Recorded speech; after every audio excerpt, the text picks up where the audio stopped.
Praise the lord నిజమైన స్వరం July 20, 2024 Holi prayer home సంఘం వారి అనుదిన వాగ్దాన పరిచర్య. నేను నీ మొరను ఆలకించి నీకు ఉత్తరం ఇచ్చి తిని. యెషయా గ్రంథము 49 అధ్యాయము 8వ వచనము.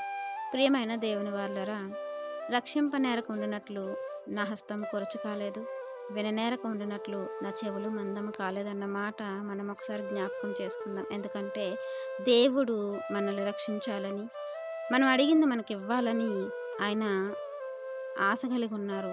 కానీ అది మన దగ్గరికి రావటానికి మధ్యలో ఒకటి పాపం అనేది, దోషం అనేది ఉండిపోయింది.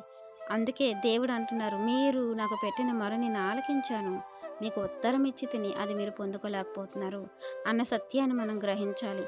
అలాగే మనకున్నటువంటి విశ్వాసాన్ని, మనం పెట్టుకున్న నమ్మకానికి పునాది విశ్వాసమే.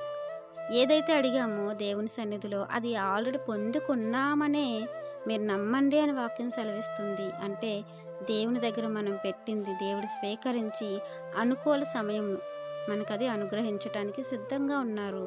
అయితే ఆ అనుకూల సమయం కొరకు దేవుడు మన జీవితంలో ఆ కార్యాన్ని అనుమతించటానికి, లేదా మనం అడిగింది దేవుడు మనకు అనుగ్రహించటానికంటే ఒక సమయం ఉంది.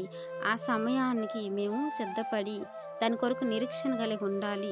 దేవుడు ఇస్తారన్న నమ్మకాన్ని కలిగి మనం ఉండాలి అనే నిర్ధారణ మనం కూడా చేసుకోవాలి. దేవుడు అడిగితే ఇచ్చే దేవుడే. మనకు అవసరం లేనివి దేవుడు మన జీవితంలో అనుమతించరు. ఎందుకంటే అది మనకు అవసరమా, లేకపోతే అది మనకు అనవసరమా, దీనివల్ల వాళ్ళకి లాభమా నష్టమా అనేది దేవునికి మాత్రమే తెలుస్తుంది. కాబట్టి మనకు మేలైనదే దేవుడు సిద్ధపరిచారు. ఆ మేలైనదే మనం పొందుకొని దేవుని మహిమపరచాలని, మన జీవితంలో సంతృప్తి కలిగినటువంటి ఆత్మీయ స్థితిని, జీవితాన్ని పొందుకోవాలని ఈ వాగ్దానం మనందరి జీవితంలో దేవుడు ఫలింపజేయాలని ఆశపడుతున్న వారు దైవజనులు బ్రదర్ పి. నెహెమ్యా గారు. God bless you. ఆమెన్.